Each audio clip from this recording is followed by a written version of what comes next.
So good morning, everyone, and I'd like to welcome you to today's workshop. It's the workshop on digital transformation for Nigerian universities, looking at the use of e-learning for digital transformation. So thank you very much for those of you who are here, and we're looking forward to a very interactive and interesting workshop. And we had a workshop for senior leaders last week Thursday, I think it was, and it was really very good, and we're hoping we'll get similar kind of interaction and inputs and questions from you, and I hope we all go away learning a whole lot about how we can use the resources and expertise that's on offer from Jisc in helping us to implement our e-learning technologies better, and the wider digital transformation in our work practice and institutions in general. So this workshop is going to be a bit more focused on those researchers, learners, academics who are more engaged with e-learning. And obviously, if you've done some of the pre-workshop activities, we'll want to also be able to make an assessment of our digital capability. That is really the thrust of this. How ready are we to be able to engage and transform our education and teaching practice as a result of everything that has happened with COVID-19. This workshop is actually part of a project called the Digital University Africa Project. It's being sponsored by the British Council, and the British Council have asked Jisc to undertake some research, analysis and engagement with a number of African countries in terms of the practice and the challenges with digital literacy, digital capacity, e-learning, etc. And so we're really very pleased that Eko-Konnect, that Jisc have decided to partner with us to help that project in Nigeria. So I will introduce the panelists very briefly. I'd like to introduce, first of all, the leader of this Digital University Africa project, Dr. Esther Wilkinson. So she'll be here with us. Thank you, Esther. And I don't know if you would like to just say a few words before I introduce the rest of your team. Thanks, Owen. Yes, I'll just kick off from the Jisc side. I'm Esther Wilkinson. I'm the head of International for Jisc, responsible for our international strategy and developing and delivering that. I want to thank you, first of all, for your participation today and helping us deliver this project with Eko-Konnect and the British Council on the Digital University in Africa. We've been really overwhelmed by the passion and the enthusiasm that and the willingness to be involved from everybody that we've been in touch with on the project so far, both in Nigeria and across Africa. I want to stress two things as part of this project. Firstly, that we see this very much as a collaboration and a partnership, and we'll learn from this workshop together. And secondly, this is a relatively short project. We've got to finish now by the end of July, but we very much again see this as a longer term collaboration, start of building some strong relationships between the UK and Jisc and Nigeria. I don't want to delay anymore, just to say enjoy the workshop, and we'll also be very interested in your feedback afterwards. Thanks, Owen. Thank you, Esther.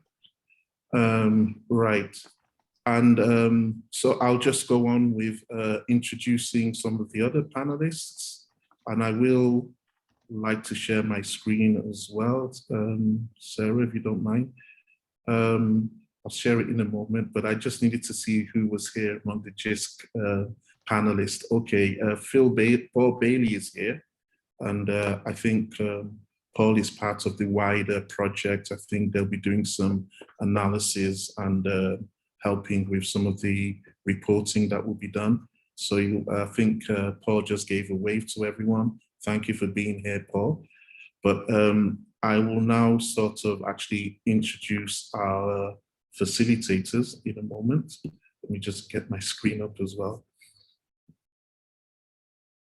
All right. So, and before I introduce them, I just want to say what a pleasure it's been to have worked with Sarah and Lisa. It's been great working with you, and we've kind of struck up a nice friendship as well. So that's really been very nice. Okay, so our facilitators today are Sarah Knight and Lisa Gray. Sarah Knight is the head of Learning and Technology Transformation at Jisc, and she manages the team supporting the Digital Experience Insight Service, which is a research staff and students' expectations and experience of digital environments, and the team who are developing the Building Digital Capability Service to support the development of staff and student digital capabilities. Sarah established and runs the Jisc Student Experience Experts Group, an active community of practice, which provides valuable consultation and dissemination opportunities for Jisc. Sarah's worked for Jisc for 16 years, and during her time at Jisc has led transformation projects on curriculum design, digital literacies, and learners' experiences of technology. Our second facilitator is Lisa Gray. She's a senior consultant, learning and teaching in higher education directorate at Jisc. She provides leadership on the use of technology to enhance learning, teaching, and assessment. For 15 years, she's led a range of innovation and change programs, exploring enhancements in assessments, employability, e-portfolios, and curriculum transformation. And she has spoken and written about this work nationally and internationally. So thank you. Essentially, we're in very good hands when it comes to this workshop. Sarah and Lisa are very experienced practitioners, and we really look forward to their facilitation today. Right, so just a few housekeeping rules. I'm sure most of you are very familiar with these by now. We've all had to use some kind of collaboration tool for workshops and webinars. So the navigation, I think by default, all your microphones are on mute. So if you do have any questions during the workshop, you can use the icons at the bottom to raise your hand, bottom of your screen typically. And also we have some chat windows. So if there are any questions, any comments, you can place them in the chat window. Or if you have any particular questions and need answers, you can put those questions in the Q&A chat. I think there are also some other icons for the polling that we will be having, and also have your web browsers ready for some interactive sessions that will take place during this workshop. At all times, keep your microphones on mute. And for those of you who may possibly be sharing a workspace with others, it's strongly advised that you wear headphones so that that reduces any echo or any sound challenges that we might have. This workshop is going to be recorded. It's actually going to be recorded to YouTube. And so after the workshop, we will send the links to the YouTube link, so you can actually review anything that you might need to after that.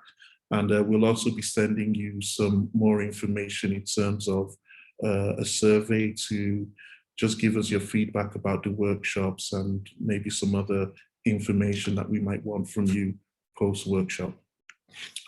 Right. So at this point, I'll hand over to Sarah Knight to take us forward. Thank you. Thank you, Owen. And I'm just aware we may have a raised hand. Ola, did we just want to check if Dr. Martin Oko would like to share anything? Okay, Dr. Martin, you can speak.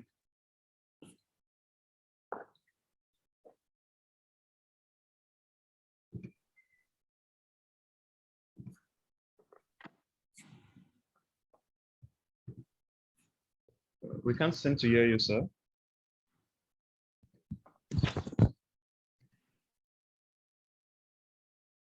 Hello. Hello. Yeah, oh, sorry for that. Okay, you can continue. I didn't want to ask a question. It was an error.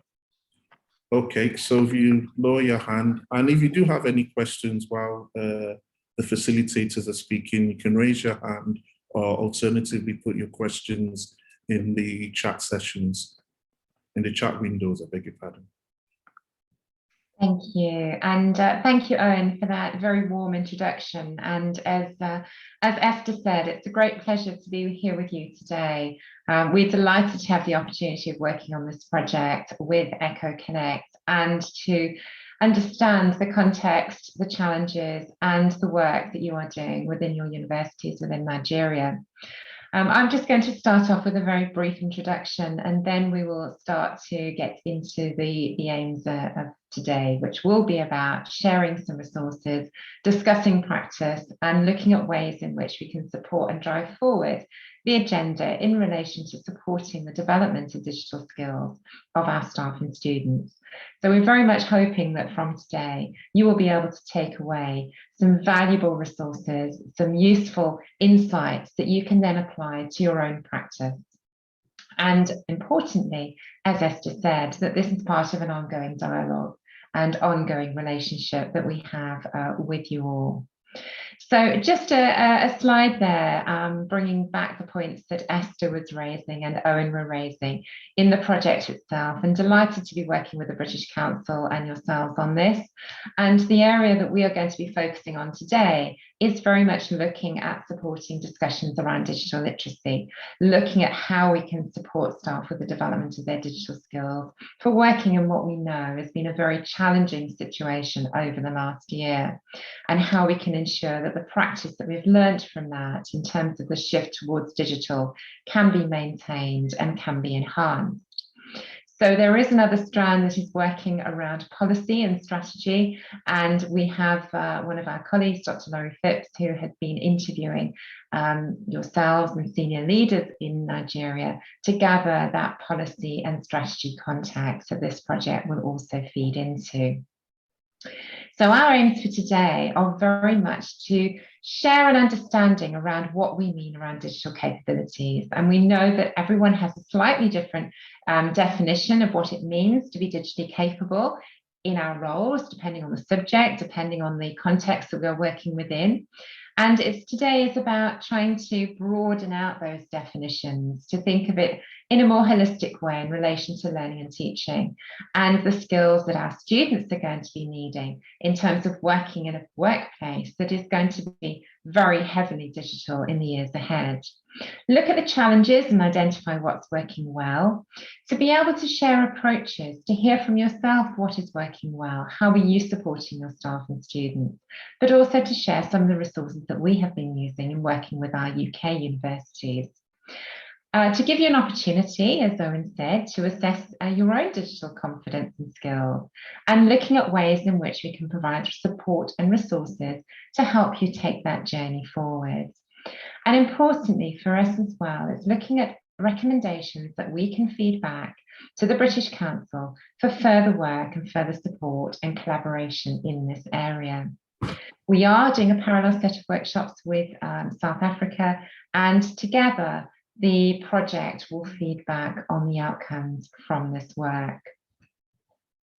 So today it's going to be a packed agenda. There are lots of activities and information that we're going to be sharing with you. And the purpose as well is to start the dialogue. We won't be able to have the time as we would normally do, and we'd love to have a whole day with you to talk through this in more detail and more depth. But today is just starting to raise some of the opportunities that are there for you to use, looking at some of the resources that you might like to use and take back into your context, and to think about what needs to happen to really ensure that we can design opportunities for our students to develop their digital skills in relation to the curriculum. So we're going to be using a variety of tools today, and we hope that this again will give you ideas around how you may, if you're not already using these tools, think about using these in your own practice. So we'll be starting off with a Menti, an opportunity to share some thoughts and reflections around what you'd like to see from today, and also to raise some of the challenges that you may have in relation to this area of work. We will be using Padlet to gather some of your reflections and views, and then we were making use of the functionality that we have in Zoom that Owen went through at the start. Now, just a reminder, because we know that we have sent you out some information prior to the workshop that related to an activity in relation to the Jisc discovery tool. And that is a tool that we're going to be talking about during today's workshop. So just a reminder to make sure you have got that information to hand. I'm hoping that some of you may have been able to log into the tool prior to today and to be able to run through the assessment so that you have got your report ready to share with us. But if not, we're going to be giving you time after the workshop to have a look at that tool in more detail once you hear about the context that Lisa's going to introduce. So just a reminder that you've got that piece of information to hand via the email that you would have received from Eko-Konnect, and also linked to that, there was a document that had all the links that we are going to be sharing with you today. So you will be able to go back and have a look at that information sheet after the workshop as well. So to start off with, I always think it's useful just to talk about the definition of digital capabilities. And for us, our definition of digital capabilities was thinking about the digital skills that you need to live, learn and work in a digital society. Now, that has changed considerably over the past year with the advent of the pandemic. But this short video clip, which was produced by one of our universities in the UK, gives a nice overview of expanding that definition out and thinking of what are the skills that we need to live, learn and work in a digital society. So I'm going to play that clip. It's a short clip and you should hear the sound coming through when we play the clip. Technology is entering nearly all aspects of our life. So much now can and is done using a digital platform. Communicating, finding information, shopping, tracking our health and solving problems are just some of the activities which are increasingly facilitated by digital tools. This is why our digital capabilities, the skills, knowledge and understanding which help us live, learn and work in a digital society are so important. Employers are increasingly looking at what digital capabilities applicants and employees have.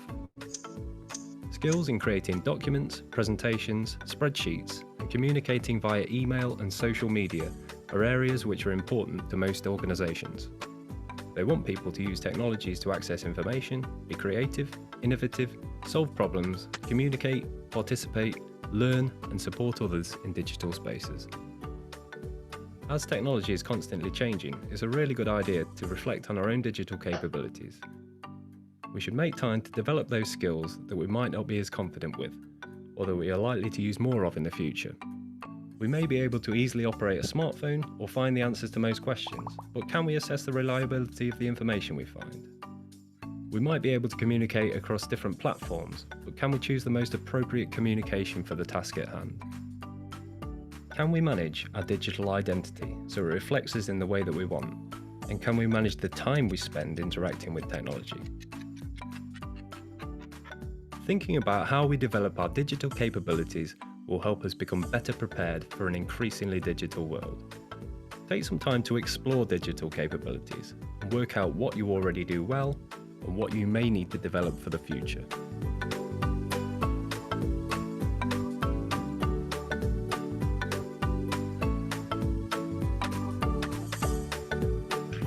So I hope that start to think about the context that we're talking about today. So trying to think more broadly than simply how do I use a piece of software. It's thinking about those broader range of skills. And we're going to go into a lot more detail in that during the course of today, and thinking more specifically as well about the skills that your students will need in relation to the courses that they're studying with you.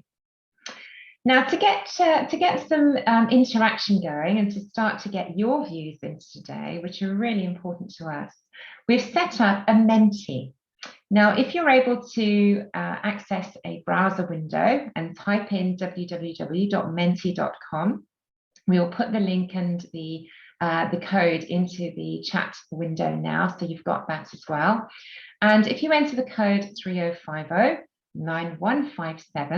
and just start to share with us, what are your key challenges in supporting the development of the digital skills or capabilities of your staff and students? We'd really like to hear that. You might want to just share your top challenge. And we did a similar activity with a senior leader workshop on Thursday. So it'll be very interesting to see if we get some similar challenges coming through in there. So I'll just give you a minute or two to enter that in. And while we do that, I will also just share my screen so we can see the mentees coming in. So, and we'll start to see what those challenges are when they come through.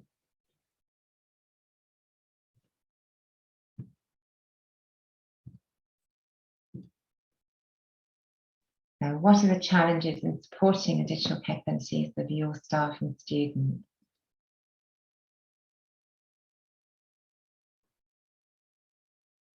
And we've already got one there, which I think was one of the top ones that came through from our senior leaders workshop last week around internet access and poor connectivity.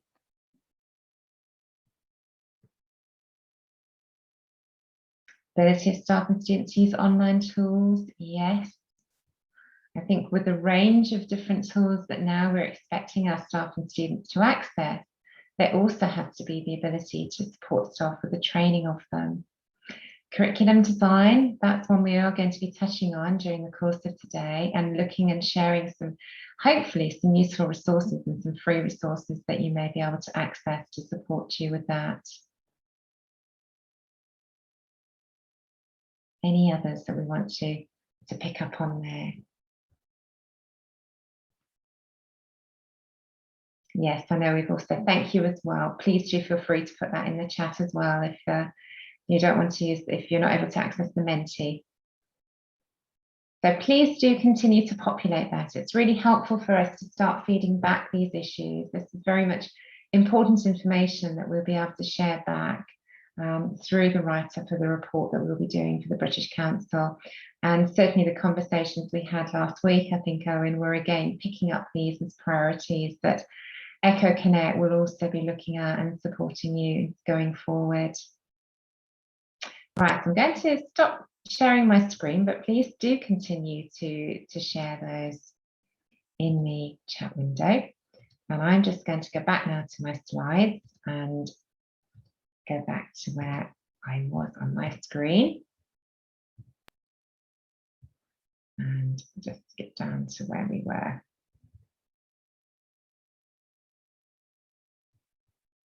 So our next slide actually is handing back to Owen. Would you like me to continue to share the screen, Owen, just so that it saves you having to do that, but do take the mic. That's fine, yes, thank you, Sarah.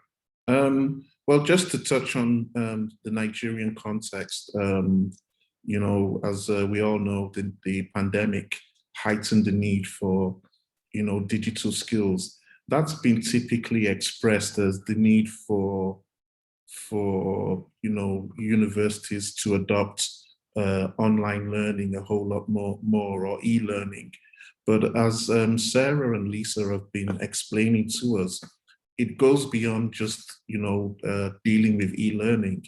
It really looks at a wider range of our digital literacy and digital capability, of which will be needed to be used in e-learning, but it is a broader scope than just e-learning. you know, how our ability to use a lot of tools for our work practice and even in our social practice as well. Have we got the necessary capability to easily design courses that are, you know, media rich, got multimedia, and if we're dealing with multimedia, have we got some of the skills that are needed to deal with media rich applications? So that whole digital capability as individuals and as institutions is something that we need to be able to look at to improve our practice. So yes, the pandemic has heightened that need. And what it has also done, it has made the government and university management put an emphasis on e-learning and online teaching, which is good. But again, as I'm also learning from the interactions with Sarah and Lisa, digital capability goes beyond just how we implement our e-learning and online teaching. It's broader than that.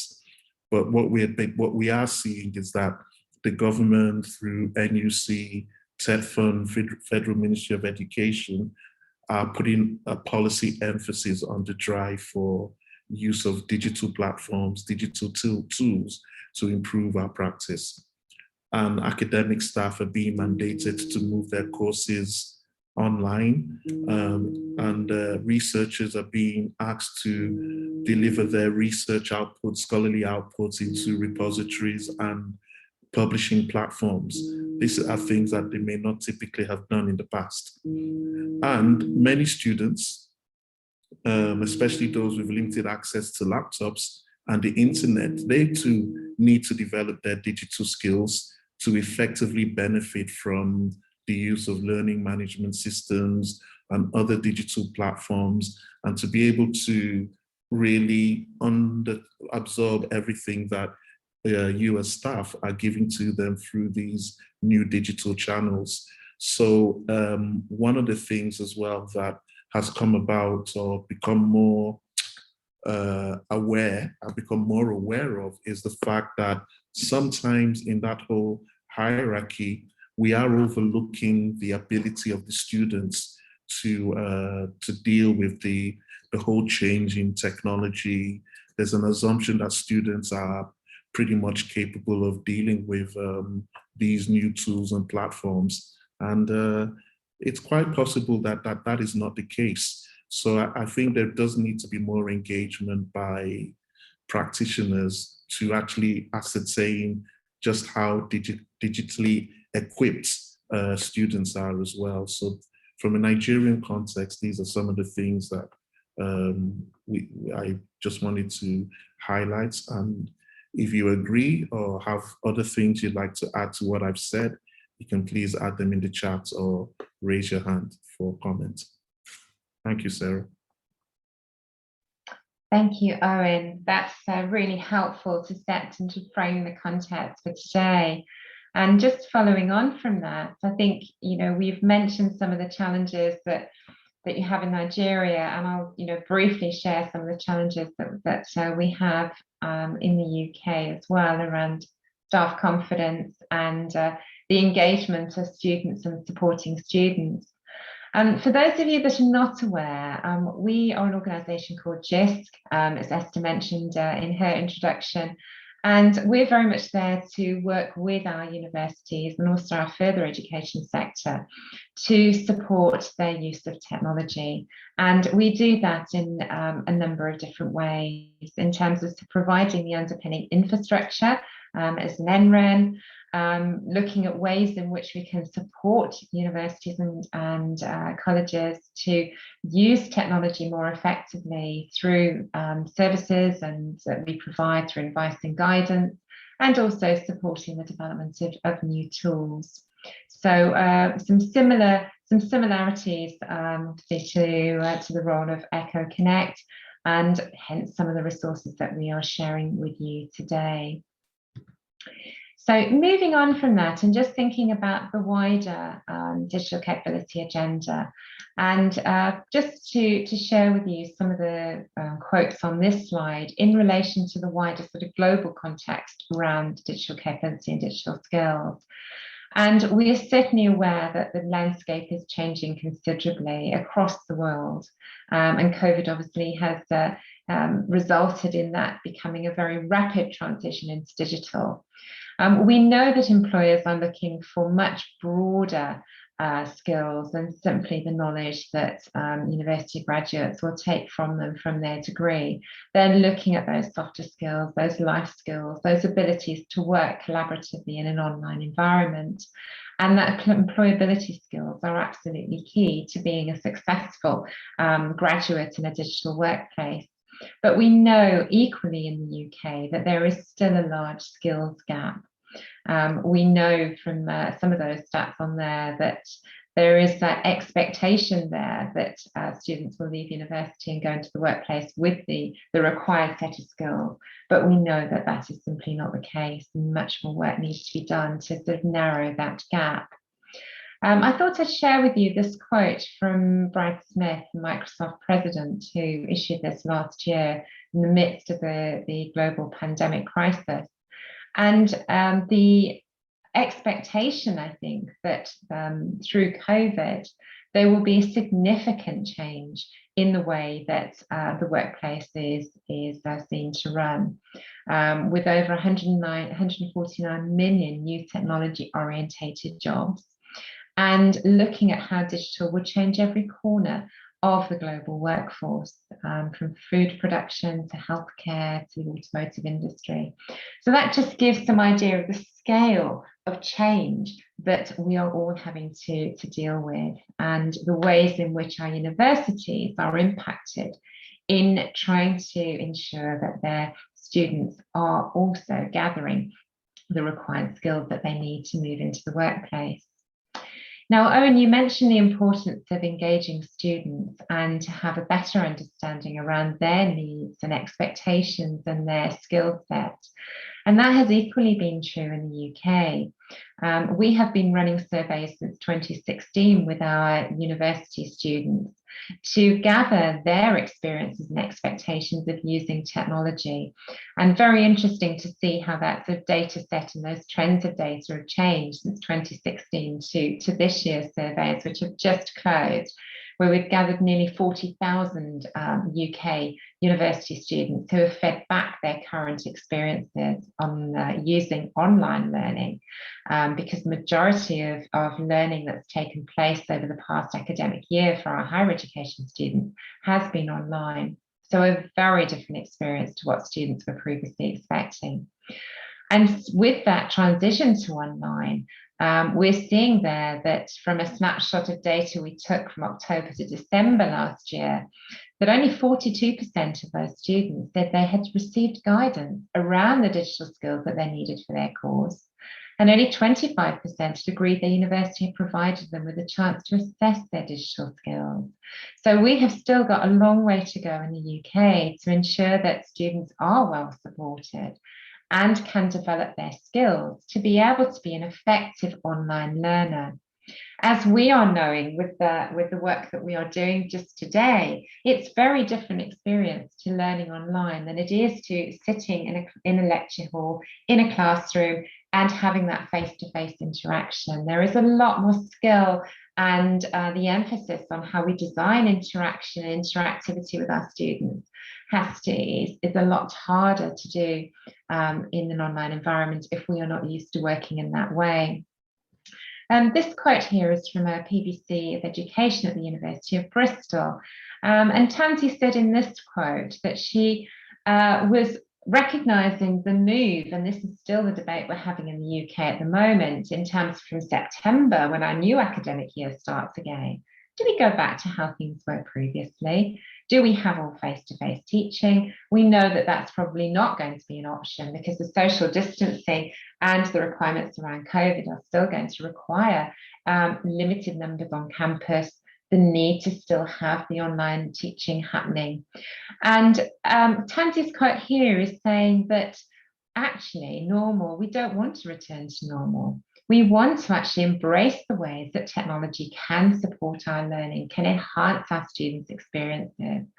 And we hope that that will again shape our practice in the forthcoming years, and that we will be having that transformation of the educational landscape that perhaps may not have taken place so quickly had it not been for COVID. Within Jisc, we've been doing a lot of work with our UK universities to again understand their experiences over the last year, and to work with leaders of the universities to identify what support they need in going forward into this new way of working and learning. Just in relation to the consultation that we did with senior leaders, with staff, with students, what came back as a priority was still the need for greater digital confidence at all levels of the university. And the purpose of us running workshops with senior leaders, as well as yourselves today, was to recognise that everyone in the university has to have an understanding of the impact of digital and be able to develop those skills appropriately. So at this point, I'm going to hand over to my colleague Lisa, who is going to share what we have been doing in supporting our UK universities and what resources are there to support you in taking you forward on this journey. Thank you, Sarah, and welcome everybody to the session today. So really just to start by saying, we launched a service in the UK for our universities and colleges back in 2018 called the Building Digital Capability Service, really in response to the challenges that Sarah's outlined. So it's a service that tries to provide some practical tools and guidance to support universities and colleges in both supporting individuals, staff and students with their digital capability, but also explores what needs to be in place at that organisational level to really enable the development of those practices. So it's some of the tools and resources from our service that we're going to be sharing with you today, and are particularly interested to find out a bit more about how well they resonate for you in your contexts. Next slide, Sarah, please. So the work that we've done in the service really is all underpinned by our digital capability framework.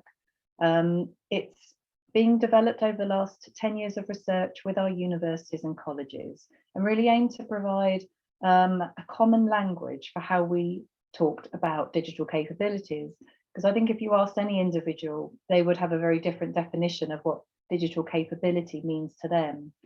So the framework has been fairly influential at being that starting point. It's been taken up by our universities and colleges as a way of helping them to develop consensus around that language within their contexts. So it covers 6 areas of digital capability within the core model. These are divided into 15 subsections, but essentially the model also tried to take us away from thinking about digital skills as just using a particular tool for a particular job. And as Sarah said, got us thinking much more about all those broader digital practices that we all need to have to live, learn and work in a digital society. So it encompasses the big cultural piece around the outside, around digital identity and well-being, how we manage our personal and our professional identities, how we keep safe and well in a digital environment. There are 4 core practices in the centre. So how we use and find and manage information, data and media, how we create, problem solve and innovate in a digital environment, how we communicate, collaborate, participate, and how we teach and learn. And then right in the centre is our functional skills. So the skills needed in order to achieve all of those practices that are around the outside. So that's our framework. You are very welcome to explore it. We're going to do some exploration of it with you today, but please do take it. The document that was shared in the pre-workshop information provides you with some examples of what we mean by those digital practices in a little bit more detail. So next slide, please, Sarah. We know, however, that nobody sets out to develop these skills in isolation. And the framework always needs to be contextualized to fit your particular roles, your subject disciplines, or even a curriculum context. So the way that we've done that is we have 9 of what we call these role profiles. The role profiles are based on different roles across a university or college context. So, for example, from a learning technologist perspective, a researcher, a teacher, leader, we have a role profile for our learners as well, which forms the starting point for thinking about building these digital skills into the curriculum for our learners that we'll cover later. They have been also used by our universities to really provide that starting point again for conversations with HR teams. So, for example, about how can we build these digital skills within our job descriptions, within our induction processes, within our professional frameworks for review and development within universities. We have aligned them where we can with our UK professional body requirements.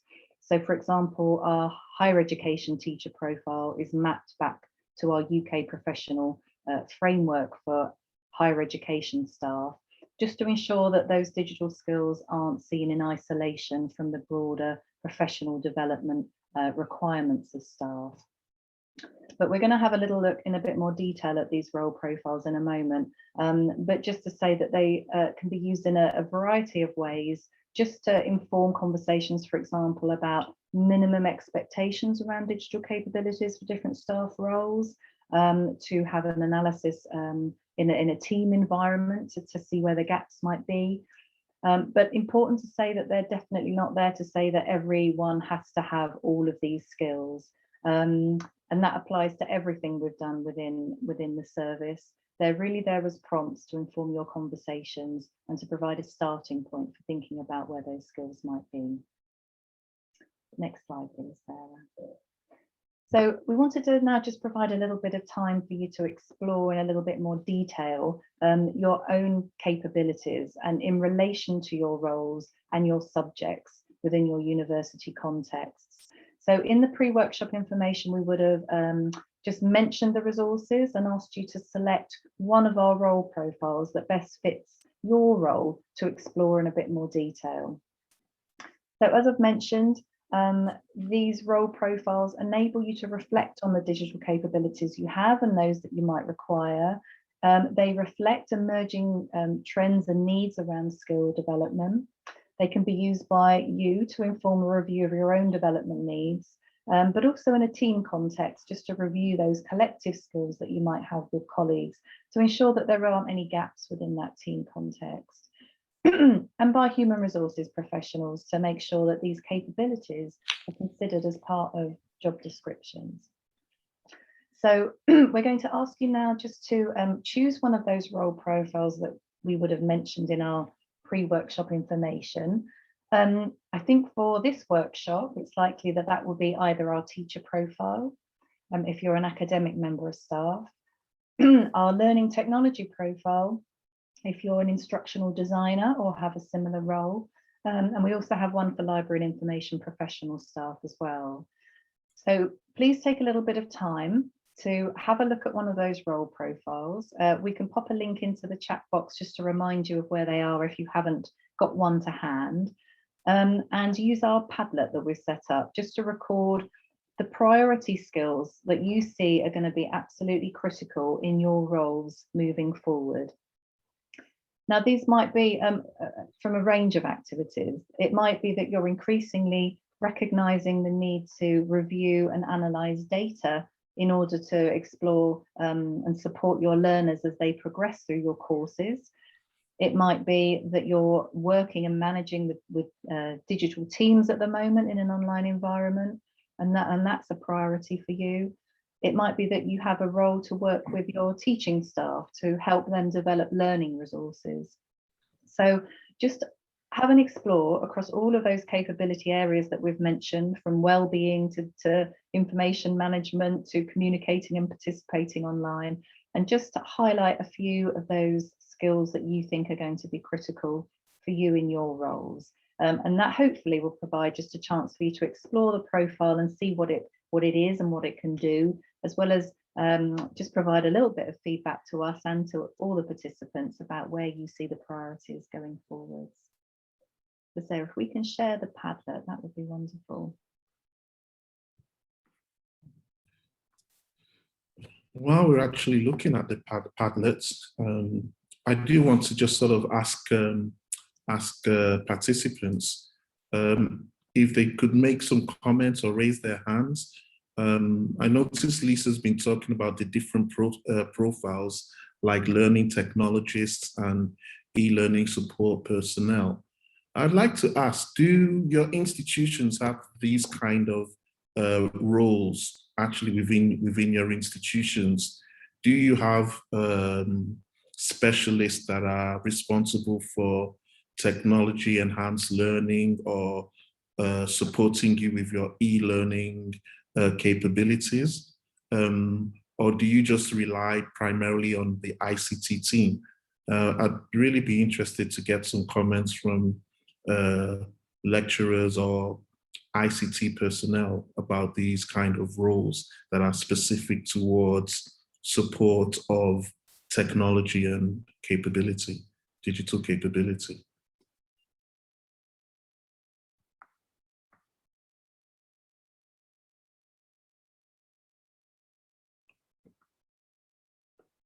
Right, so Ladi Ajay says we don't have much support for digital learning.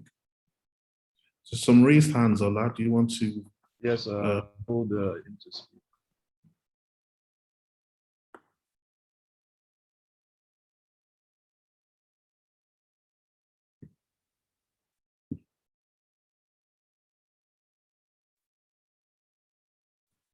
Hello, Dr. Martin, you can speak.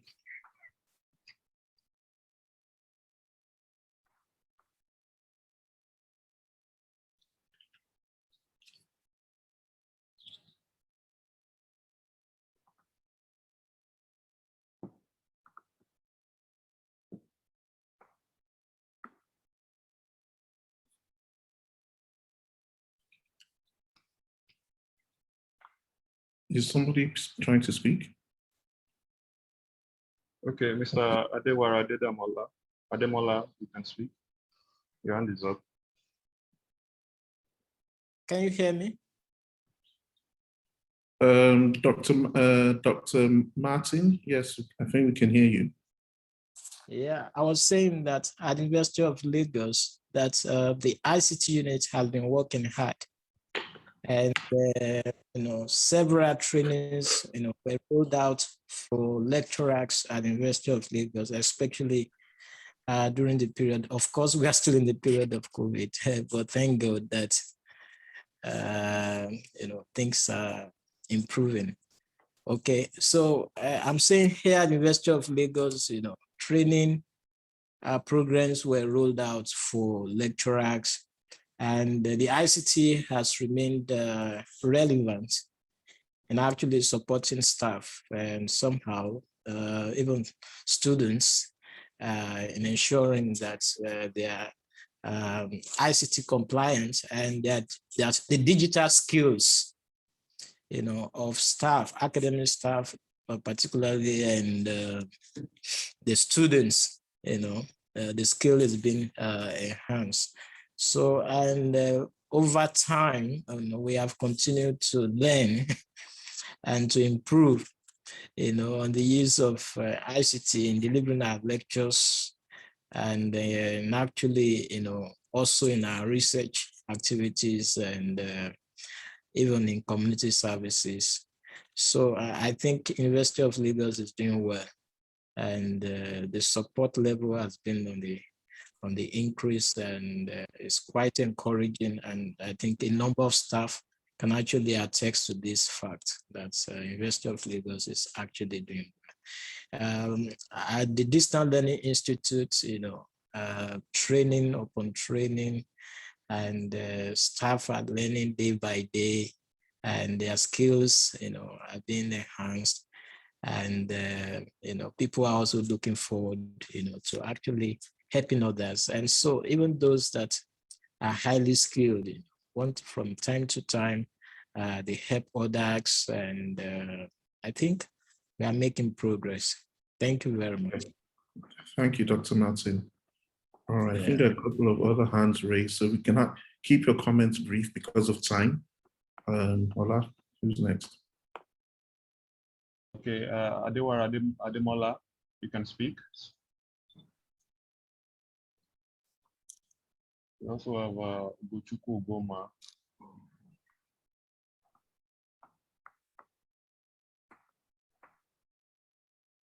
So who's speaking next? Ugochukwu Ugoma, can you unmute and speak? Okay, hello, good morning, everybody. I'm from Lagos State University, and I would like to say that we have an active ICT, and they run some trainings and programs. Right now, there's a synergy with Cisco Academy.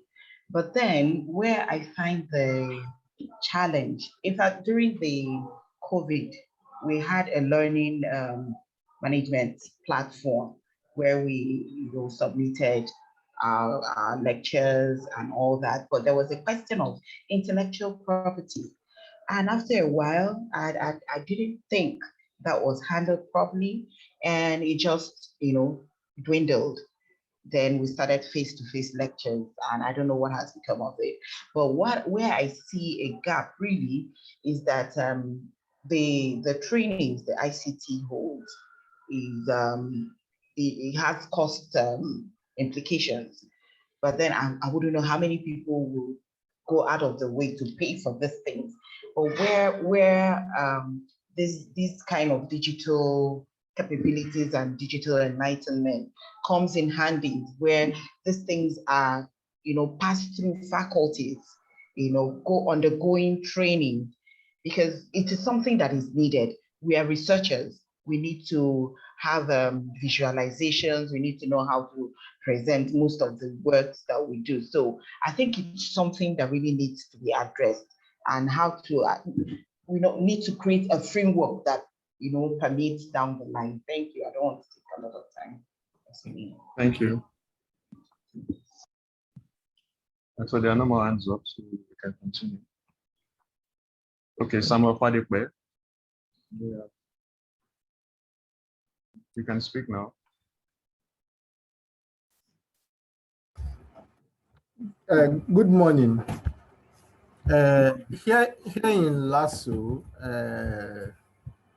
with regards to digital skills and digital learning, we have some programs that we actually run online. Currently, we have some of our lectures have been moved online. For example, our GNSS lectures now are being run online with some computer courses in computer science department. Then some of the large classes too are also coming on board very soon. In respect of the cost implication mentioned by Dr. Ugoma, I think she's mixing up some specialized training that we run in the department, as in the DICT department, and some other free courses that we actually have. Right now, we have our Distance Learning Institute, which is ODLRI, that has been running online for the past 2 years. All our courses for that program actually runs online, and they take their exam online too, except for some that they will have to write pen and paper, the calculation ones actually. But for the rest, it's actually computer-based lectures and assessments. So that is what we currently have for now. And just last week, the university signed an MOU with a foreign university, I think TBU, to be precise, to train their students online, and we'll be engaging them in GNS too. So that is what we currently run in LASU. Then we also have a collaboration with Cornell University, and that one too is strictly online. So that's just the few I want to just put into it. Thank you. Thank you, Samuel. Okay, so should we go back to Lisa? Thanks, Arian, and thank you everyone for your comments and thoughts. That's really useful for us.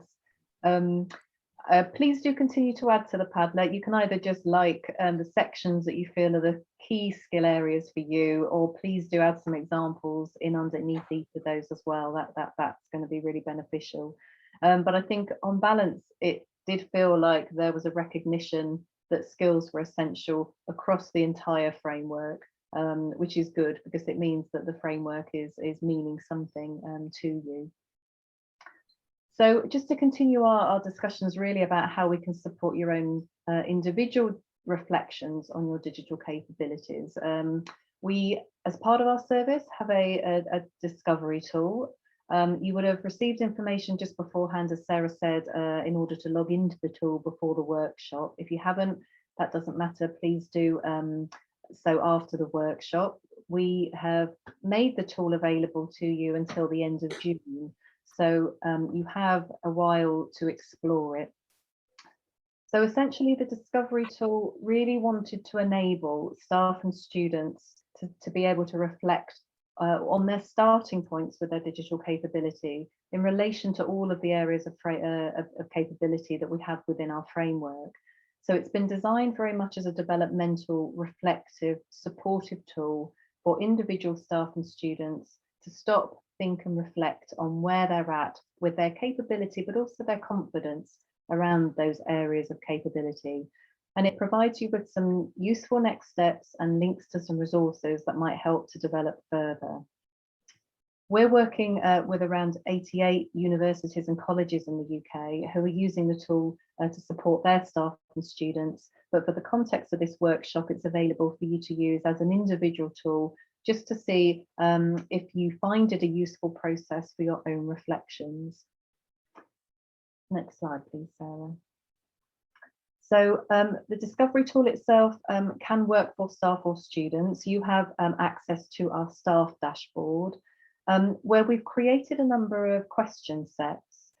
These are really aimed at all staff within a university context, but some are more specialised than others. The best place to start is with our overall, your explore your overall digital capabilities questions. That will run you through questions around all of those 15 subsections of the framework. So you'll get a really nice holistic overview of your own skill and confidence in relation to those areas. They've been designed for staff in any role, whether that's a teaching role or a support role or a library role. We also then have a number of other question sets which really explore in a little bit more detail some of those areas of the framework. So we have 2 question sets for teaching staff.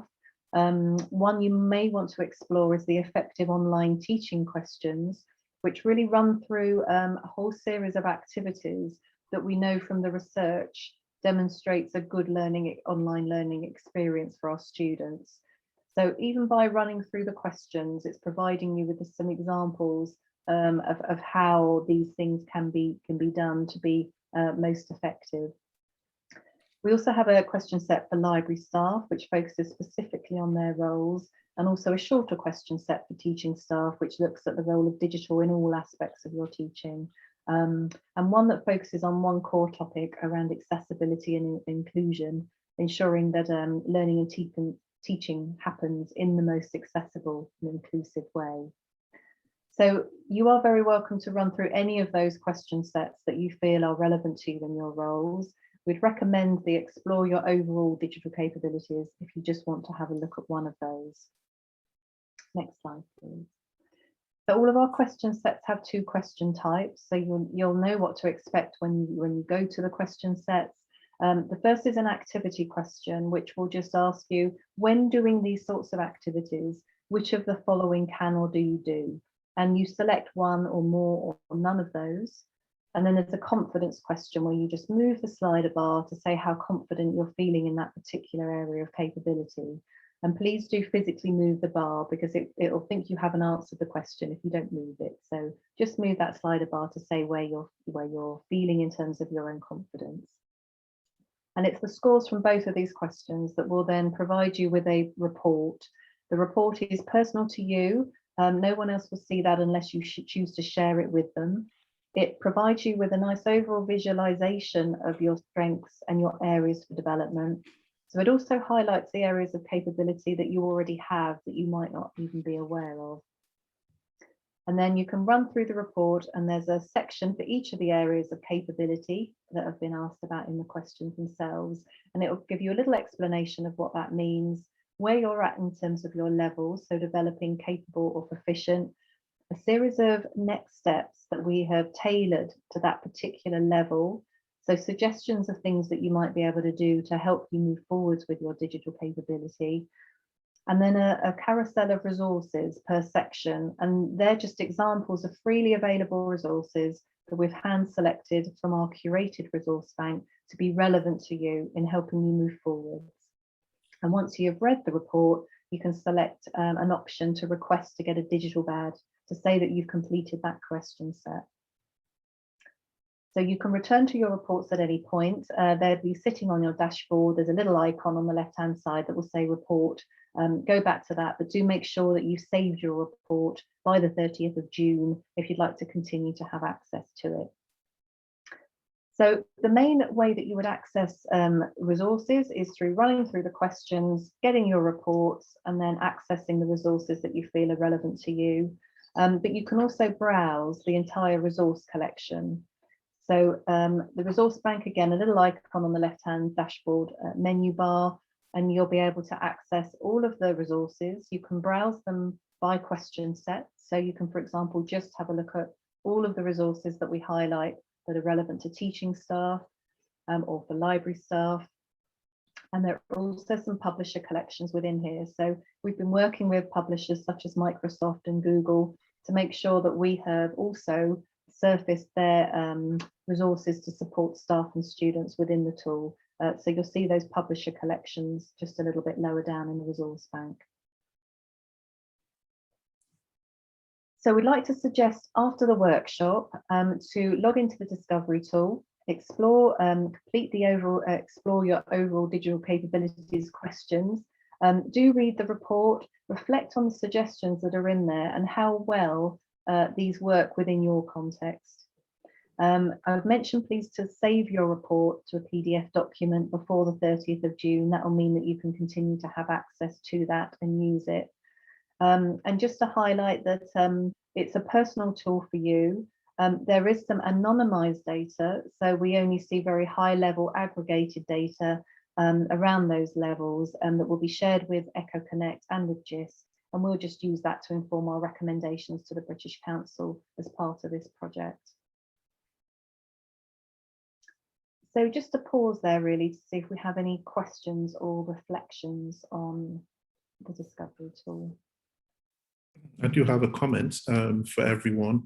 When you are logging in to access some of these resources and the discovery tool, you will be prompted to select your institution, and your institution in this case will be Eko-Konnect. So don't go looking for Lagos State University or University of Lagos or Nnamdi Azikiwe University.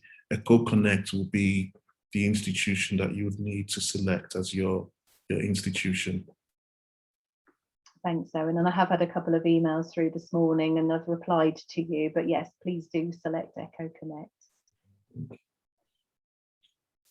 So any questions before we move to the next part of the workshop? Again, as you can see, the emphasis really here is to engage with the resources that Jisc are providing. So a lot of the benefit of this workshop will be in using those assessment tools and looking at those resources and the profiles. So you can even look at the particular profiles and see how your current job role matches with those profiles, and an observation of maybe some of the other profiles that may or may not be used within your universities. So it's all very interesting stuff. Thanks, Owen. And I'd say many of our staff are using them and developing their own. So there may be a role within your institutions that we don't cover within the resources we have.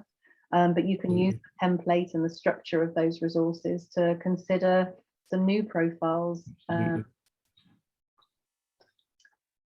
Okay, lovely. So just to move on from that and to thinking a little bit more about how we might be able to support our students to develop their digital capabilities. And again, we have a number of resources that we'd just like to highlight that might be useful for you to use and feed back to us on in terms of your contexts. These resources we use in the context of a training workshop for teaching staff and for those who support teaching staff. So we're just going to highlight a few of those resources here today. The first resource we wanted to highlight was a curriculum mapping document, and that's quite a useful place to start because it really just gives you an overview structure. So we have a table. Sarah, can we just move on to the next slide, please?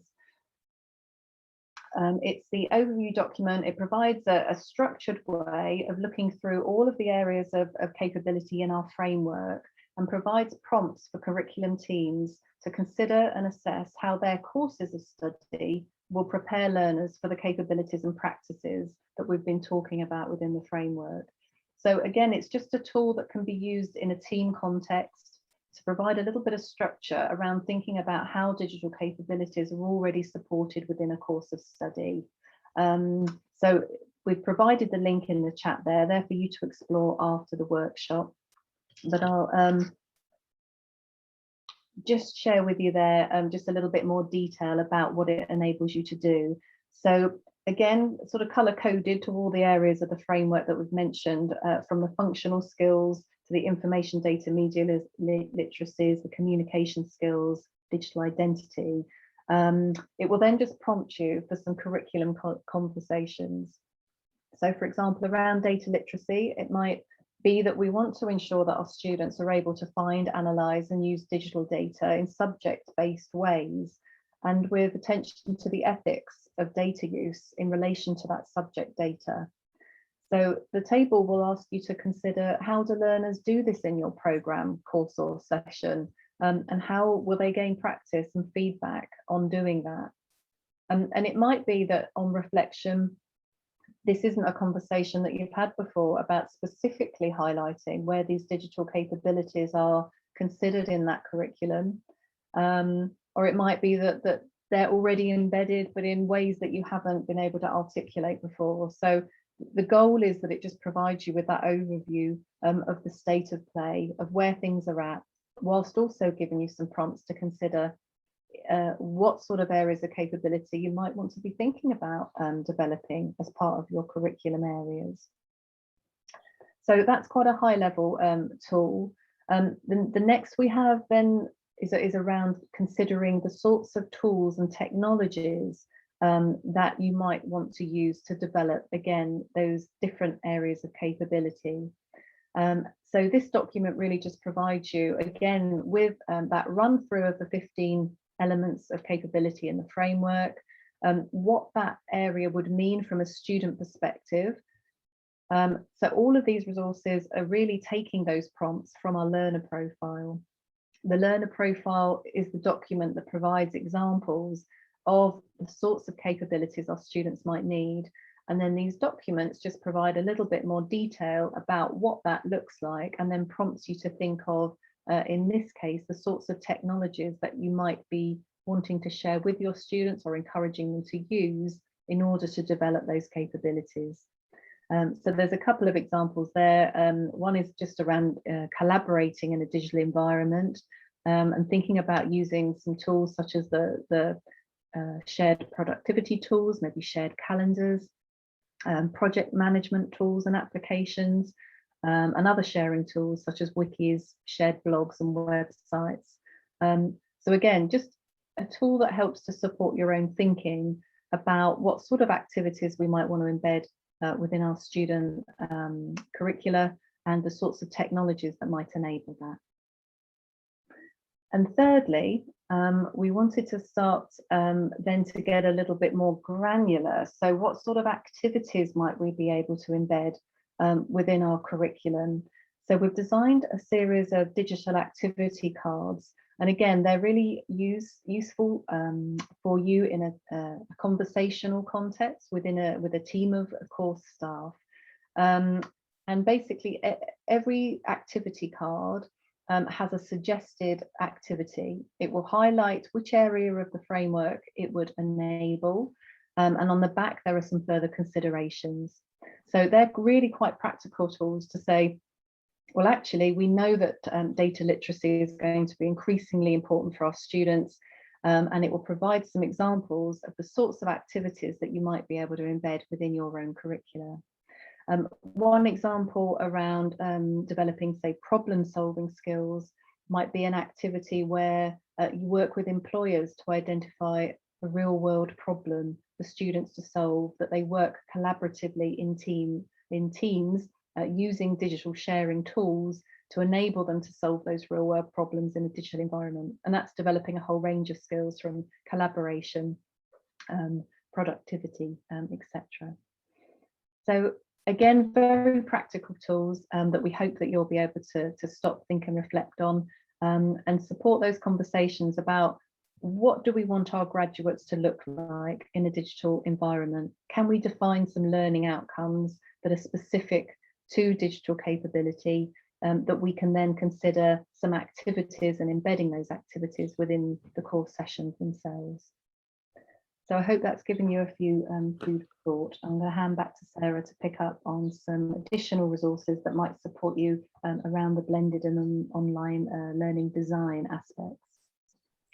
Thank you, Lisa. And yes, I hope what we're sharing with you today is just starting to create a catalogue of resources and ideas. I'm sure that you have some great materials that you already use, but perhaps these can sort of add to that collection of how you are working with your staff in terms of supporting this agenda.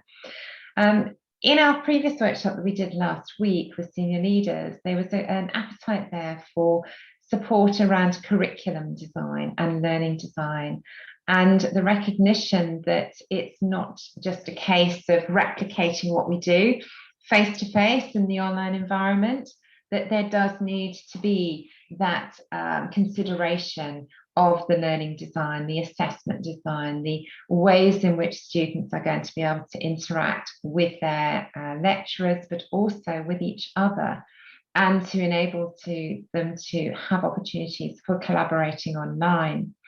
And there's two very useful tools that have been developed by the University College London, UCL, which they have made freely available. These tools, both of which were originally Jisc funded projects, and have evolved and developed over time and have been taken up by a large number of universities, both in the UK and internationally, in support of that move to better designed online learning.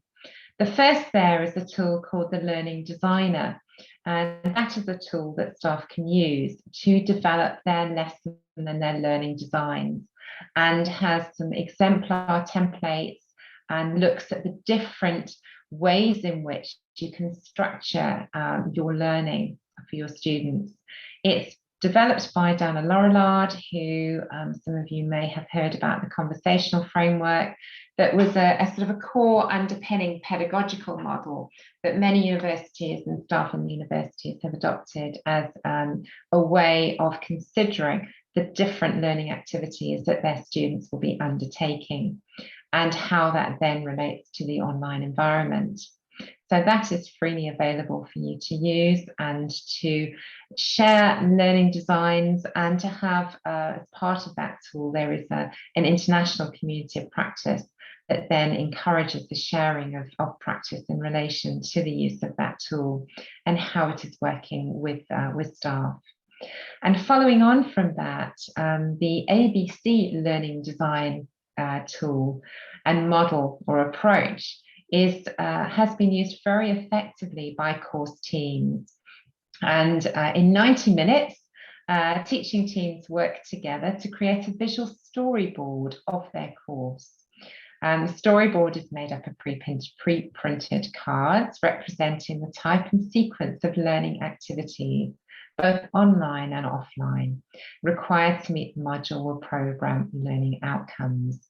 So a very good way of encouraging dialogue, of encouraging staff to share ideas of what is working well, the ways in which they can piece together the different learning activities that they're asking their students to do, and looking at that flow and sequence of learning activities, and ensuring then that that is going to enable their students to meet their intended learning outcomes for that unit.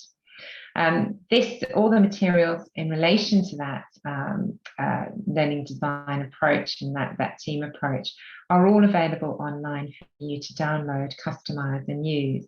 There's some great video clips. There's an excellent blog which talks about the ways in which these tools have been used in very different contexts in universities all around the world. So hopefully some really useful materials for you to have a look at and review and see the relevance for your own practice.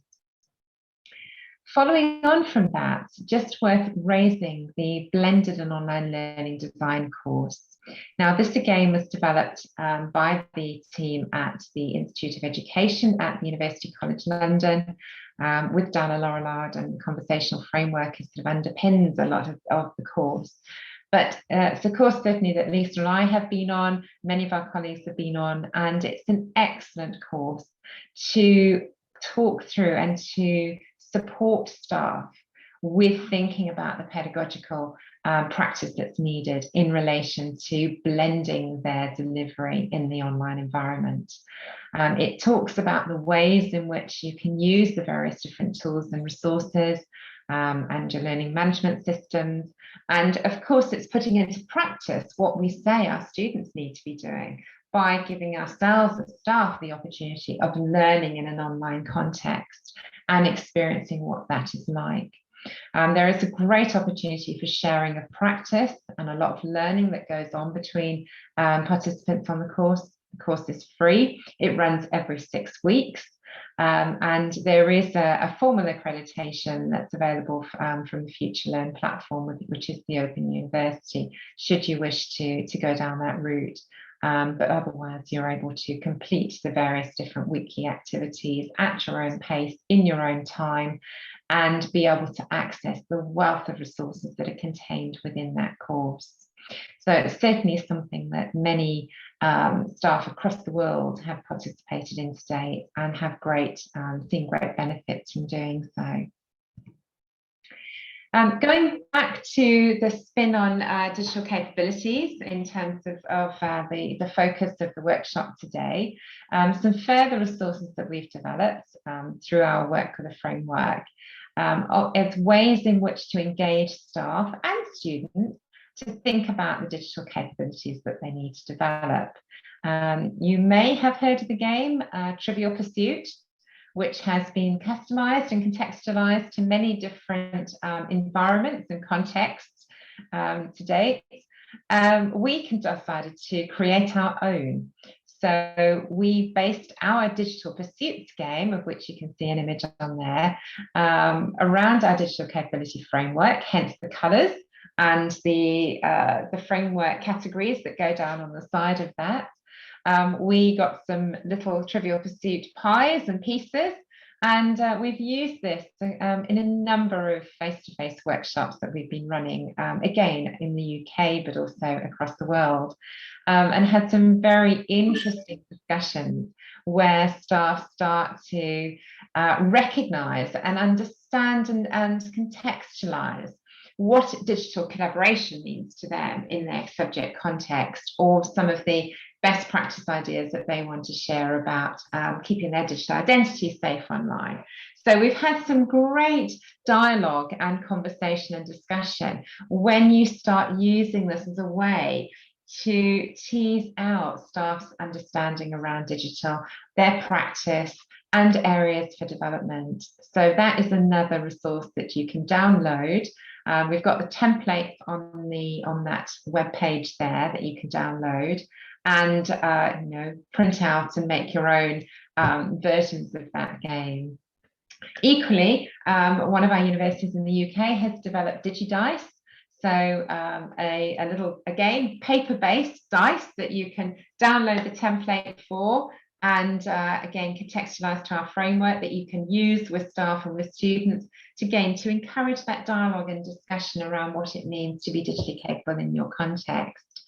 And then lastly, the University of Hertfordshire, who we've worked closely with over the years, has again developed another game based on our digital capability framework that is aimed at staff to explore the practice and the context in relation to the framework.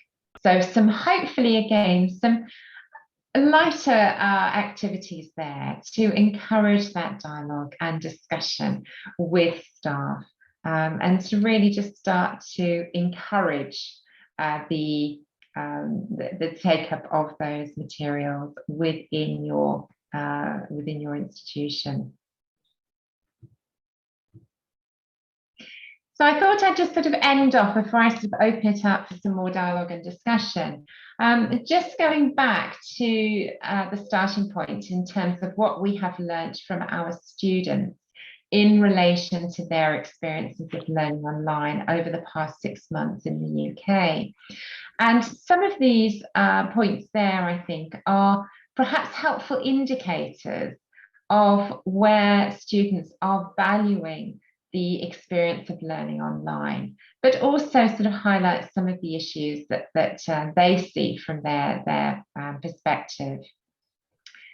We know that it's important, as we've been hearing from the feedback that we had on the Menti at the start of the session, that it's absolutely essential to get the basics right. We have to ensure that both students and staff have access to reliable connectivity to the devices that they need to be able to access their learning, but also to be able to have clear navigation to the learning content.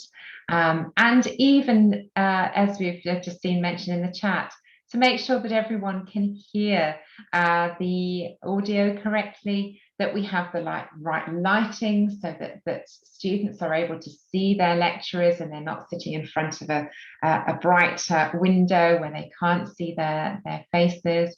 So the logistics, the basics we need to get right. And we're still trying to get some of that right within the UK as well. Students do want to have more interactivity in their sessions and have some more group tasks so it can feel more connected to each other. We very much want to encourage the interaction between students and students, but also students and their lecturers. Now in the UK and through the use of Zoom and Teams that we're in today with our Zoom facility, to be able to record sessions and for students to be able to access them after the session. And that really does help aid personal learning preferences and revision and catch up. In the UK, as I mentioned at the start, we still have a skills gap, and we are still working very closely with our universities to look at ways in which we can support our staff to be able to use the tools in a more pedagogically sound way. We recently at Jisc did a senior leaders survey of leaders in the UK, and the #1 priority that came out from that survey from senior leaders was exactly this area. How do we help support our staff in upskilling their use of technology in order to be able to effectively deliver online? Thinking about the pace of delivery, and also thinking about breaking down the delivery into shorter bursts and being able to take regular breaks is really important for students. To have opportunity of asking questions, and as we've seen today, it's really important that participants in learning feel they have the opportunity of asking questions and to be able to have that chance to interact in a group and to get timely feedback. And of course, feedback is an essential part of learning. If we are looking at ways in which we are testing our students or assessing our students in an online environment, we have to ensure that there is timely feedback, whether that be on formative or summative assessment. So some useful guidelines there for us to consider when we are thinking about designing our delivery for online learning. And some further resources that we've developed within the UK to help our universities design and plan an effective digital experience include our sort of toolkits for staff, it's toolkit for students that are arriving at university. So what are the minimum requirements and guidelines that need to be in place, thinking about student induction in relation to digital skills and their wider digital experience. Also some papers and some guidance there for senior leaders and thinking about the areas that they need to be focusing on for their digital developments. And that links through to what we shared with our senior leaders on Thursday in the workshop in terms of a maturity toolkit for a digitally enabled organisation. So looking at where you're starting from and where you want to move towards. And then finally, we're just in the process of updating this tool, is working with our National Union of Students to gather student input into how we can design some minimum requirements in relation to what constitutes an excellent digital experience in an online environment for students. So all of these resources, again, are available for you to look at, to share, to build on, and contextualize. And finally, before I stop for questions, just to be thinking about what our aim and our aspiration is in relation to supporting students with their digital skills. And we know that it's important to use the technology effectively. We know it's important to know how to use technology and all the different aspects that we were mentioning in relation to the digital capability framework. But what we very much hope that will enable our students to do and our staff to do is to be able to have those key skills that are on that slide, to know how to be adaptable to the changing environment of technology. As we know, the pace of technology never stands still, it's always moving forward. To have that digital resilience, to know that if things aren't working well, we've got the skills and the resilience to be able to problem solve, to know how to do a plan B so that we're not totally reliant on the system that we're using. To have a digital curiosity, and I think that's something that's really important, particularly for our students, to know that how they can be curious, how they can continue to learn, how they can aspire to learn new things, and similarly for staff to continually develop their professional skills in the context that they are working within. That digital confidence is important, as we have spoken about throughout the workshop today.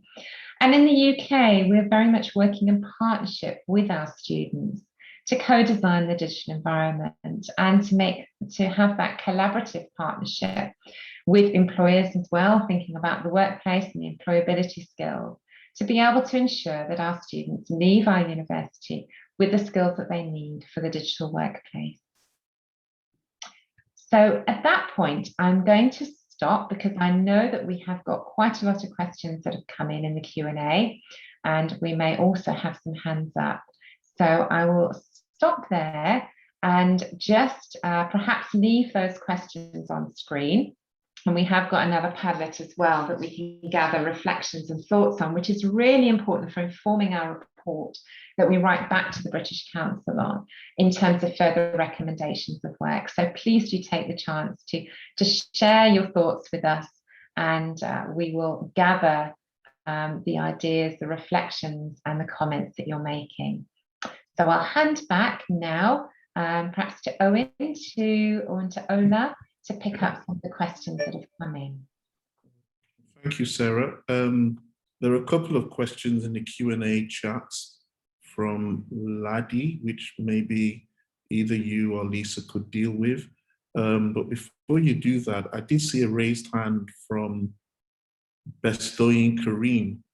I don't know, but her hand's gone down now. So do you still need to talk, Bestoyin? Or whatever question you wanted being addressed? Ola, if you want to enable, you want to allow her to talk, let me do that. Bestoyin, do you still want to ask a question? If not, are there any other questions? But there are a couple of questions in the chat from Oladipupo Ajayalemi. And the first question was, can the digital capabilities games be used to engage students as well? Definitely. Okay, I think Lisa at least is going to answer that question. Yeah. Lisa, did you want to add to that? Sorry, yes. No, I had tried to answer by text, but it had gone to live instead. But I think both Sarah and I would definitely say yes. The games are there to provide just a slightly more engaging and interactive way of having those discussions, and can really break down some boundaries, I would say, just from having some rather sort of tame documents, just to get them involved in an activity that is a little bit more engaging, and that would apply to students as well as staff. It may be that you wanted to just have a look at the prompts and the questions that are asked in the games, because you can tweak and adapt and change the questions to better suit your context. So it's more just providing a structure really for you to consider, how well those types of approaches might work for you. The same person had a question. I think it was probably for Sarah, and his question was, when you say reducing delivery to shorter bursts, what timing do you recommend? Well, in relation to that, we've had some students saying that they are in Zoom or Teams lessons from 9 in the morning till about 3 in the afternoon, and they've found that really draining. So I think the optimum is an hour at the most, and for there to be that opportunity for students to have that break, to have some time away from screen, to be able to work on materials outside of those sessions, and also to think within the session itself. It may be that it's a short 10-minute burst of delivery from a lecturer, followed by a 15-minute activity where students are collaborating on something online, or answering a quiz, or looking at pulling together and sharing their reflections back on a piece of work that they're having to collaborate on and submit. So it's just trying to think about the fact that it is the online environment, and that screen time is very challenging for many students, and I think for staff themselves. We've had a lot of debates in the UK around students not wanting to turn their cameras on, and that in itself has lessened the connection that students find with each other as a group. So, some universities are finding that, cohorts of students, particularly first-year students that have just come into university, who haven't been on campus, who haven't met each other, still don't have a sense of community. They've seen no one on screen because no one wants to put their cameras on. They've been working at a distance, and they have really felt very isolated.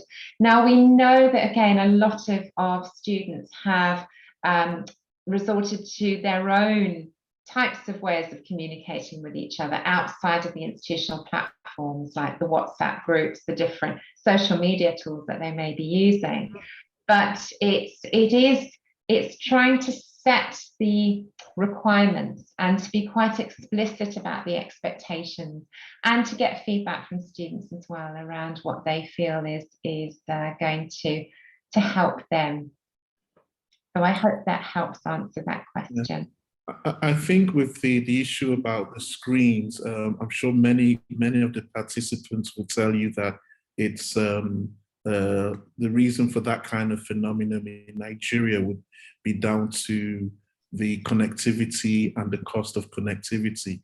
So people just want to just switch off their screens and use audio only, just because of the infrastructure deficits or costs associated with using the screens.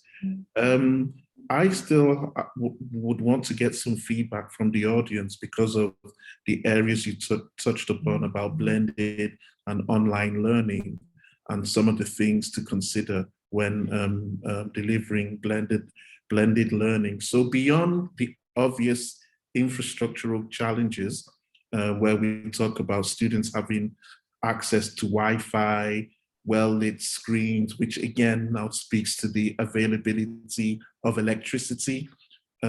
These are things that are a bit challenging in our environments. But to speak more to some of the other areas that you've touched on, both Lisa and yourself, in terms of all the pedagogical supports, the instructional design support. You know, there's the talk about how you can have groups that engage in creating slide decks for curriculum design. And I'm a lot more interested in hearing from our attendees if those kind of initiatives and support are really available. I know that the ICT team is there, and they do provide a lot of the support in terms of instruction on how to use some of the tools.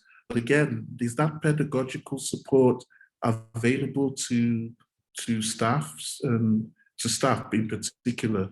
Instructional design support with building courses, developing curriculum. I'd love to hear some comments on that.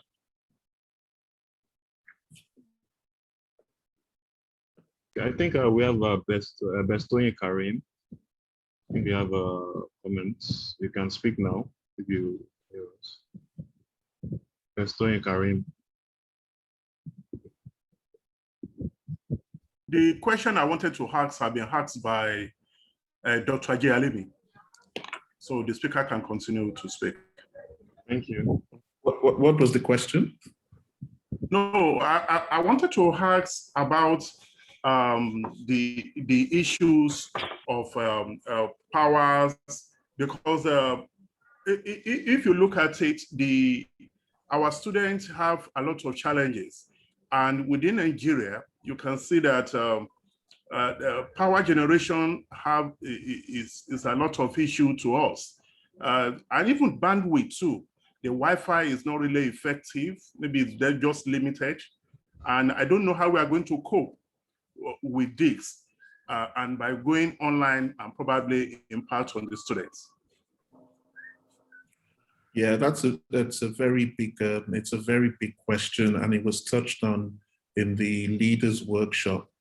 There are actually, despite the fact that there are challenges, there are actually solutions available, and Eko-Konnect in conjunction with some of our infrastructure colleagues, and hopefully with the government, because this project has actually helped to raise some awareness within the government circles. But there are solutions that we can exploit even now, and I think something that was nearly experimented in University of Lagos was the use of what's called zero-rated websites. So I know the CITS had tried to implement with the proctoring software that was used for exams, zero access rating for students who were connecting to a particular URL from their laptops or for phones. So the telcos, I think it was Airtel in this case, would not charge any data for students or teachers who were accessing a particular URL that was used for learning or examinations. Ultimately, due to some slight technology circumstances, they could not implement that for the online exams that were undertaken. I think they're now adopted to give free data to the students.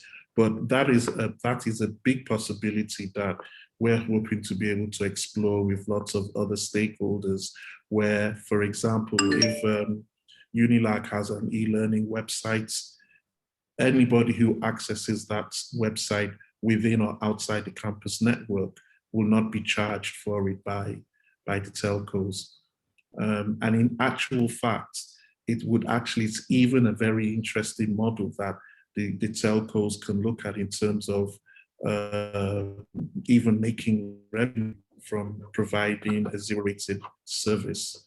So that's one thing. And then another thing that Eko-Konnect is trying to really work on is enhancing the Wi-Fi capability of university campuses and using technologies like EduRoam. Now, these might just seem like names at the moment, but over the coming months and midterm to long-term periods, we're hoping to be able to provide adequate and enriched Wi-Fi on university campuses. So in conjunction with the internet service providers, we're hoping to be able to bring more Wi-Fi connectivity within campuses. So yes, those are medium long-term initiatives, but the zero-rated scenario is something that the NCC, the governments, the telcos, and the NRENs can engage in to deliver even right now. Thank you very much. You're welcome, sir. Okay. Any more questions?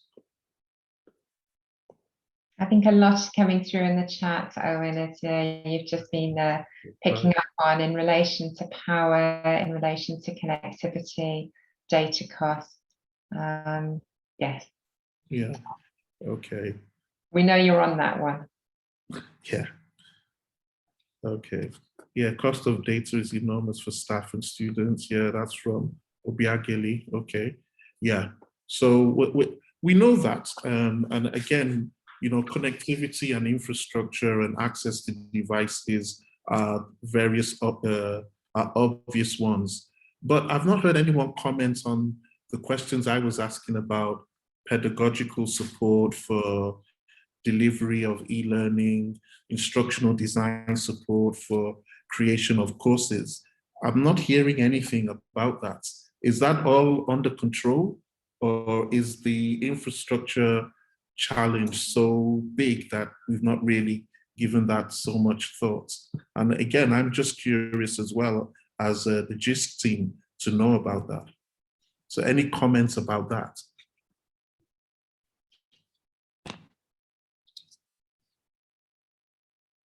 When we ask that question in the UK, Owen, there is always the need for more support.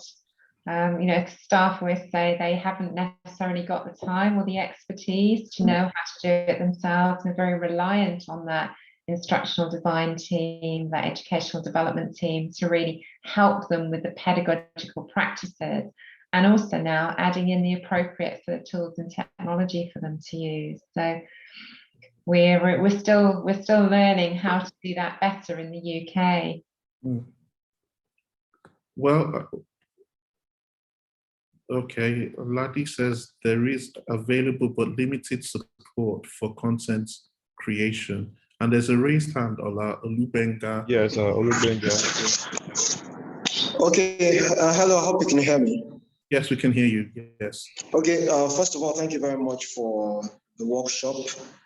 If I recall, at the early stages of the pandemic, there was a workshop by Rochester Polytechnic, which some of us attended virtually, which went through, which provided some support in regards to pedagogy.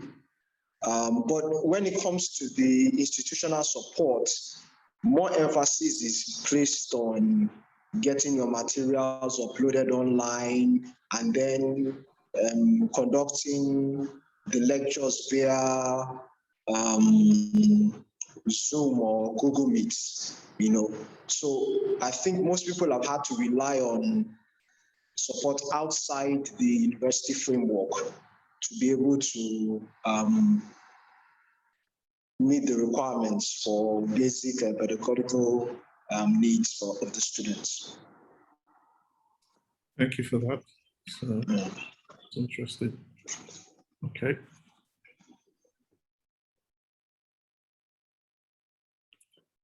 Right. Where are we at now? Do we want to move on to carry on, Owen? Yeah. Yes. Yes. I'll stop sharing my screen and do continue to share any thoughts and reflections with us. That would be extremely valuable for us to build into the report. So we are on the home stretch now. We are getting to our feedback session and close. And for us, it always, when we run these workshops, it's really important to think about what you can take away from today. And, you know, in relation to what we've been hearing and the resources that we've been sharing, we hope that there will be at least one thing or one resource that you will find useful to take away and do as a result of today, even if that's just to have a look at the discovery tool and to undertake an assessment of your own digital capabilities. So we'd really like to hear what one thing you are going to do as a result of the workshop, and please do feel free to add comments into the chat, or if you would like to take the mic to do so. But Ola, perhaps as a starting point, shall we perhaps run the polls and just see to get some feedback through the polling tool as a starting point? Okay, I'll run the first. Just before you do that, Ola, let's deal with the raised hand. Lukman Oyelami. I'm always hello, can you hear me? Yes, we can, Lukman. Hello, yes. I was about asking, really thank you for this opportunity you provided for us. But my question will dwell on the issue of, you know, I know the essence of this intervention here and there is actually to make learning available and accessible to people. But what I've come to realize that making learning available via online teachings and you know, ICT-based infrastructures can be very expensive, and especially in a country like Nigeria. How do we, rationalize the issue of accessibility vis-a-vis the high cost of providing these services by many universities? And like many of the universities now, they have to charge students extra to make most of these things available. How do we, blend the two, the issue of accessibility and the high cost of ICT provisions of educational opportunity like this? Well, the short answer to that question, Lukman, is that it really has to be raised at the national level with the stakeholders. And this was something that was, I think, touched upon during the leaders workshop that took place last week. And another aspect of what Jisc are doing with this project is engaging with the likes of the NUC, the Federal Ministry of Education, TED Fund, and engaging into those kind of conversations as well to understand, some of these challenges and infrastructural costs that we talk about, and they're very important. We know power is a problem in Nigeria. Exactly. I think sometimes I've tried to impress that upon our Jisc partners as well, that power is such a big challenge. Like I'm working with Jisc quite closely on this project, and I'm working from home at the moment, and there doesn't seem to be any problems. But I basically have solar panels on my roof. I have an inverter. I have a generator. I have the amount of infrastructure that I have behind the scenes. Yes, and you could afford that because you're a big man. Well, I don't know about that, but but yes, the amount of infrastructure and cost that needs to be put in place it's crazy. To get a basic service is very, very high. So yes, I do know that in my work, I just cannot afford not to have electricity and connectivity. So to put all of that in place is a horrendous cost. Yes. So, and it will influence the cost you charge on the students. Yes. So we do know that is a problem, but again, that is something that does really need to be tackled at a much higher level. Universities see what they can do, but there is plenty that universities can actually do. And at the end of the day, one of the beauties about the infrastructure that I have put into my home, even though it has been very cost intensive, In the long Yes, term, yes, benefits yes. are very useful because right now my electricity bills are almost zero because I don't use the power grid at all. So in fact, I've had NEPA people come to my house trying to check if I'm illegally using electricity because I don't seem to be paying high electricity bills. So again, you know, all the alternative energy sources, solar power, all of that does need to be looked at. But there are some solutions to all of this. Yes, yes, yes, yes. Okay, so Sarah, can I launch the poll now? Yes, please do, Ola. Thank you. So our first question that we'd just like your feedback on is, has the workshop helped raise your awareness of digital skills and capabilities? And just if you're able to vote on that, that would be really helpful.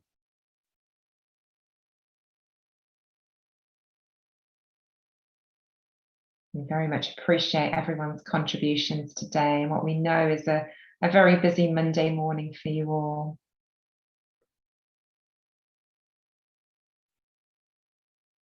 Okay, we can probably end the voting now.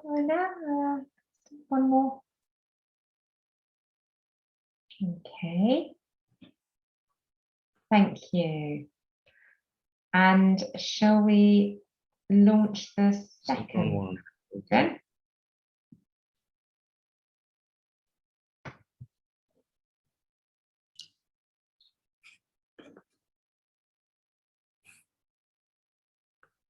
So our second one, we're just asking you to think about the resources that we've shared with you today and to think about the ones that you might want to go off and explore in a bit more detail.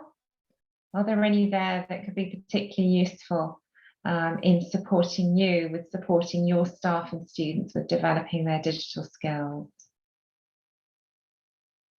Just from what you've heard from that very brief overview, and of course you will have the links to go and explore these in more detail after the workshop.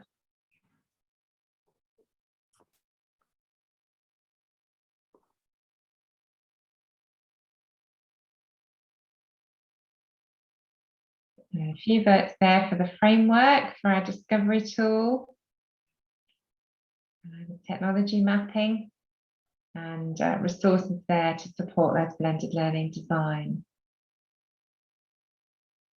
So I'm glad that those are something that you will be able to consider in supporting your practice going forward. And I know Owen and Ola will be sending out the links as reminders to those again post-workshop.